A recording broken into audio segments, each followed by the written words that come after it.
Kami dari kelompok 5 akan menjelaskan tentang hakikat bahasa dan fungsi serta kedudukan bahasa Indonesia.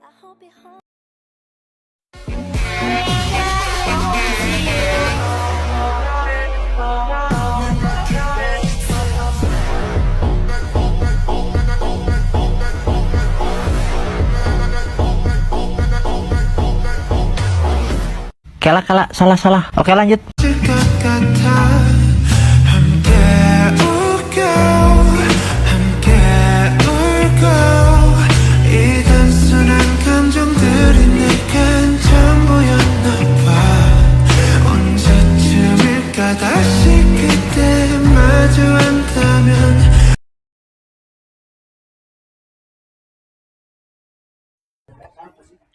Hakikat bahasa dan fungsi serta kedudukan bahasa Indonesia. Hakikat bahasa. Pertama, Harimurti Krida Laksana. Bahasa adalah sistem lambang bunyi yang arbiter yang digunakan oleh para anggota kelompok sosial untuk bekerja sama, berkomunikasi, dan mengidentifikasi diri. Yang kedua, Papera. Bahasa sebagai alat berkomunikasi berperan untuk memudahkan orang melakukan interaksi dengan orang lain. Yang terakhir, KBBI.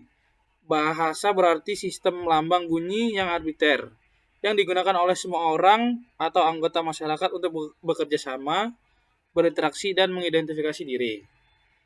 Dalam bentuk percakapan yang baik, tingkah laku yang baik, dan sopan santun yang baik.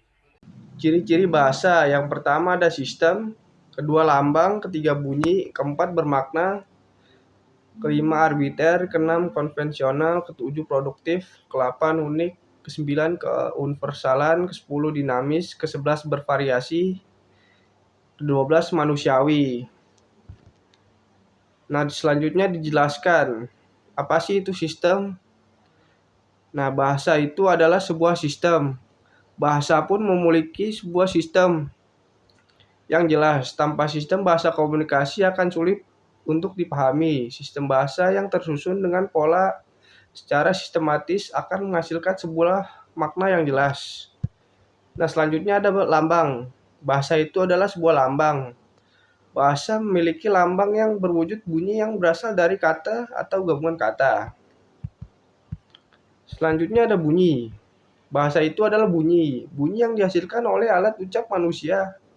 Udara yang masuk ke dalam alat ucap manusia lalu diproses dan dikeluarkan melalui media udara kembali dan sampai ke pendengaran lawan bicara. Selanjutnya bermakna. Bahasa itu bermakna, dan bahasa itu memiliki makna yang mengacu pada sebuah ide, konteks, konsep, ataupun gagasan. Ciri-ciri bahasa. Arbitrer. Bahasa itu arbitrer. Bahasa memiliki ciri memasukkan atau suka-suka. Artinya ada kebebasan dalam membentuk sebuah kata baru. Konvensional. Bahasa itu konvensional. Setelah ada kebebasan dalam membentuk kata baru, ada sebuah kesepakatan. Kesepakatan itu antar pengguna bahasa tersebut disebut konvensional. Selain itu ada produktif. Bahasa itu produktif. Bahasa dapat terus menghasilkan kata-kata baru dengan unsur-unsur yang terbatas. Ada unik. Bahasa itu unik. Bahasa memiliki ciri khas sendiri yang tidak dimiliki bahasa lainnya. Dalam bahasa Indonesia, kita mengenal imbuhan yang pembentukan katanya berbeda dengan bahasa lainnya yang ada di dunia. Keuniversalan. Keuniversalan bahasa, setiap bahasa di seluruh dunia pasti memiliki huruf konsonan dan vokal meskipun berbeda jumlahnya. Dinamis. Bahasa itu dinamis. Bahasa selalu berubah setiap waktu perubahan tersebut dapat terjadi baik dalam bentuk maupun maknanya. Oleh karena itu, setiap tahun akan ada kata hilang dan tambahan. Variasi. Bahasa itu bervariasi. Bahasa memiliki banyak variasi dari segi huruf, makna dan bentuk kata yang dimiliki di berbagai lokasi. Selanjutnya, manusiawi. Bahasa itu manusiawi. Bahasa itu hanya dimiliki oleh manusia karena merupakan alat komunikasi sehari-hari oleh manusia. Fungsi bahasa.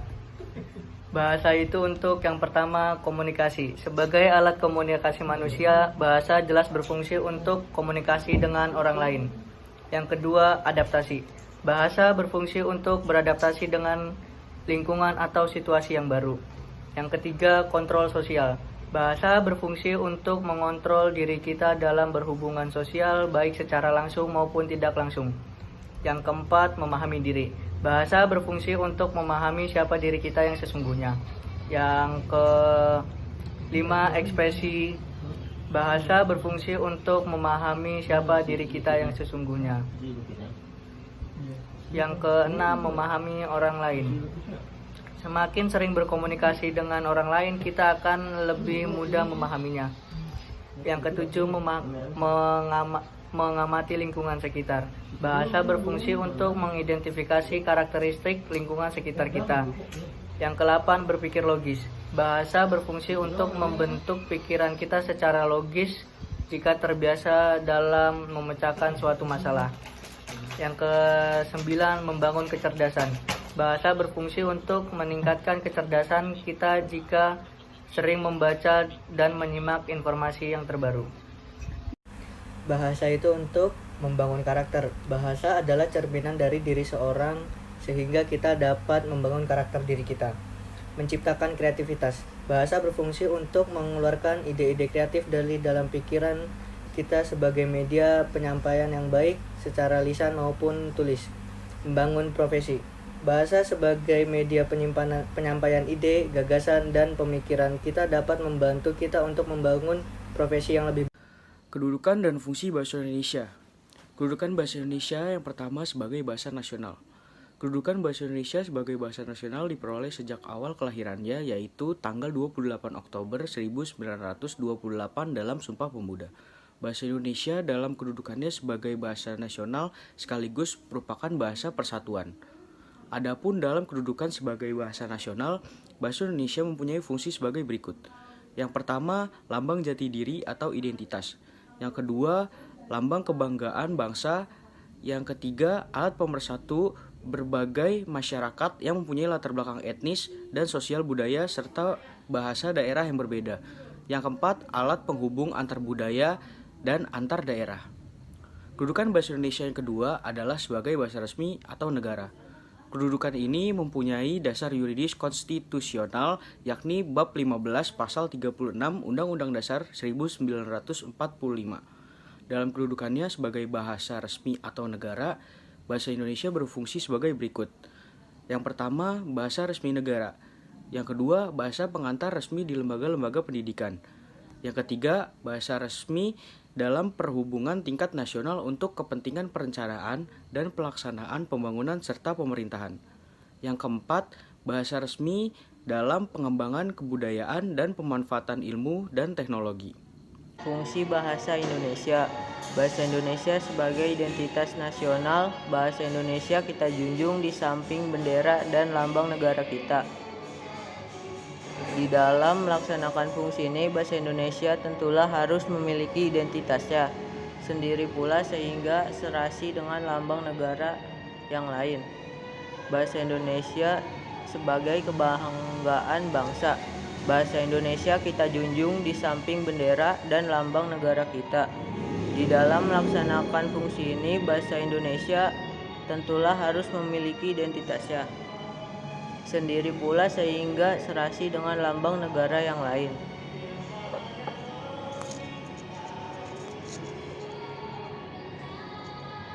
Fungsi bahasa Indonesia. Bahasa Indonesia sebagai alat komunikasi, kedudukan ketiga dari kedudukan bangsa Indonesia sebagai bahasa nasional dibuktikan dengan digunakannya bahasa Indonesia dalam berbagai macam media komunikasi, buku, koran, acara pertelevisian, siaran radio, website, dan lain-lain.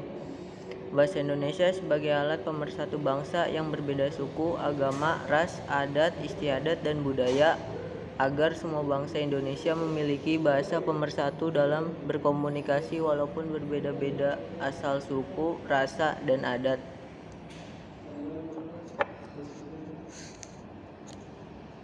Fungsi bahasa Indonesia sebagai bahasa negara dalam Undang-Undang Dasar 1900 Bab XV Pasal 36 telah ditetapkan bahasa Indonesia sebagai bahasa negara. Dengan demikian, selain berkedudukan sebagai bahasa nasional, bahasa Indonesia juga berkedudukan sebagai bahasa negara.